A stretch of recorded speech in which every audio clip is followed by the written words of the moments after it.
জাতীয় বেতন কমিশনের সুপারিশ পর্যালোচনায় গঠিত কমিটি চলতি মাসের মধ্যেই তাদের সুপারিশ চূড়ান্ত করার কাজ শেষ করতে পারে। এরপর তা মন্ত্রিসভায় যাবে। সব প্রক্রিয়া শেষ হলে আগস্টের মধ্যে নতুন পে স্কেলের গেজেট প্রকাশের প্রস্তুতি রয়েছে সরকারের। অবশেষে কি মিলতে যাচ্ছে বহুল প্রতীক্ষিত নবম জাতীয় পে স্কেল, নাকি অর্থনৈতিক বাস্তবতায় আবারও পিছিয়ে যাবে সরকারি চাকরিজীবীদের দীর্ঘদিনের সেই প্রত্যাশা? দেশের প্রায় 14.5 লাখ সরকারি কর্মকর্তা কর্মচারীর চোখ এখন সরকারের সিদ্ধান্তের দিকে।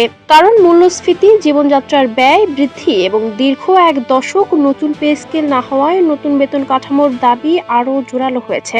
তবে অর্থনৈতিক চাপ, রাজস্ব ঘাটতি এবং আন্তর্জাতিক মুদ্রা তহবিলের সতর্ক অবস্থান পরিস্থিতিকে জটিল করে তুলেছে।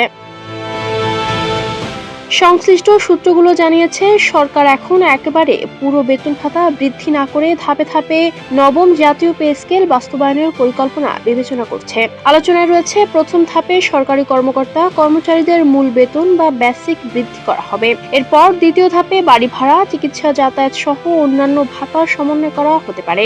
যদিও এই বিষয়ে এখনো কোনো চূড়ান্ত সিদ্ধান্ত হয়নি, তবে সরকারের নীতি নির্ধারণী পর্যায়ে বিষয়টি গুরুত্বের সঙ্গে আলোচনা হচ্ছে।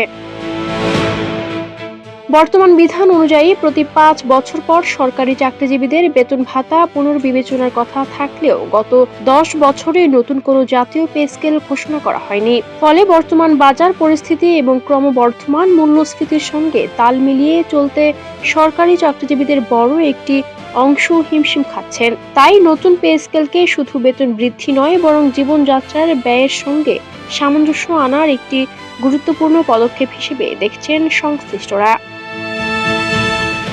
জনপ্রশাসন মন্ত্রণালয়ের তথ্য অনুযায়ী বর্তমানে দেশে প্রায় 14.5 লাখ সরকারি কর্মকর্তা কর্মচারী কর্মরত রয়েছেন। নবম জাতীয় পে স্কেল কার্যকর হলে সবাই নতুন বেতন কাঠামোর আওতায় আসবেন। তবে এই সিদ্ধান্ত বাস্তবায়নে সরকারের অতিরিক্ত প্রায় 44,000 কোটি টাকার প্রয়োজন হবে বলে ধারণা করা হচ্ছে।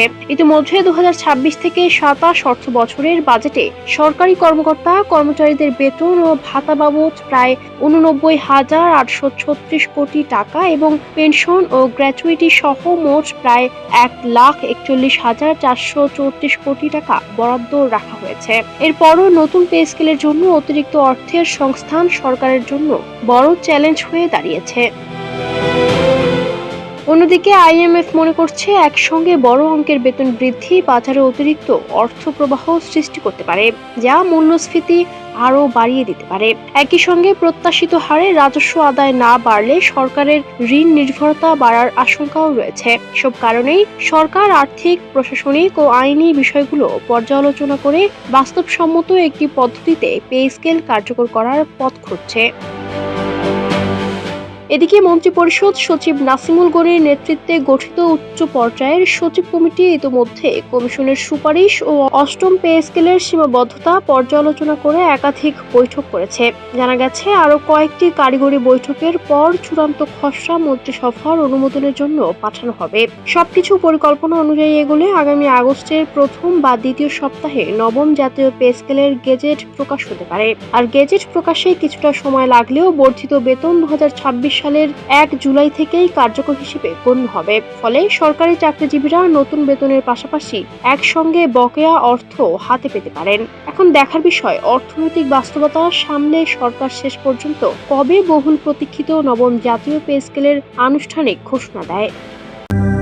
এক দশকের দীর্ঘ প্রতীক্ষা শেষে সরকারি কর্মচারীদের জীবনযাত্রায় বড় ধরনের পরিবর্তনের হাওয়া বইছে। চূড়ান্ত রূপ পেতে যাচ্ছে বহুল কাঙ্ক্ষিত জাতীয় বেতন কমিশন 2025-এর সুপারিশ। সব প্রক্রিয়া শেষে আগামী আগস্টের মধ্যেই নতুন পে স্কেলের গেজেট প্রকাশের সর্বাত্মক প্রস্তুতি নিচ্ছে সরকার। আর এই বেতন কাঠামো কার্যকর ধরা হবে চলতি বছরের 1 জুলাই থেকেই। অর্থ বিভাগ ও সচিব কমিটির উচ্চ পর্যায়ের সূত্র মতে, প্রস্তাবিত বেতন কাঠামোয় সবচেয়ে বেশি স্বস্তি ফিরছে নিম্ন ও মধ্যম গ্রেডের কর্মচারীদের জীবনে। 10ম থেকে 20তম গ্রেডের কর্মচারীদের বেতন প্রায় 90 থেকে 100% পর্যন্ত বৃদ্ধির আভাস পাওয়া গেছে। আর প্রথম থেকে নবম গ্রেডের কর্মকর্তাদের বেতন বাড়তে পারে 60 থেকে 70%। মূল বেতনের বাইরে বাড়ি ভাড়া, শিক্ষা, চিকিৎসা ও যাতায়াত ভাতায় আনা হচ্ছে আমূল পরিবর্তন, যা দীর্ঘদিনের মূল্যস্ফীতির ধাক্কা সামলাতে বড় ভূমিকা রাখবে। অর্থনীতি ও রাজস্ব ব্যবস্থার ওপর চাপ সামলাতে এটি 2 ধাপে বাস্তবায়ন হতে পারে। 2026-27 অর্থ বছরের বাজেটে ইতোমধ্যেই নতুন পে স্কেলের আংশিক বাস্তবায়নে প্রায়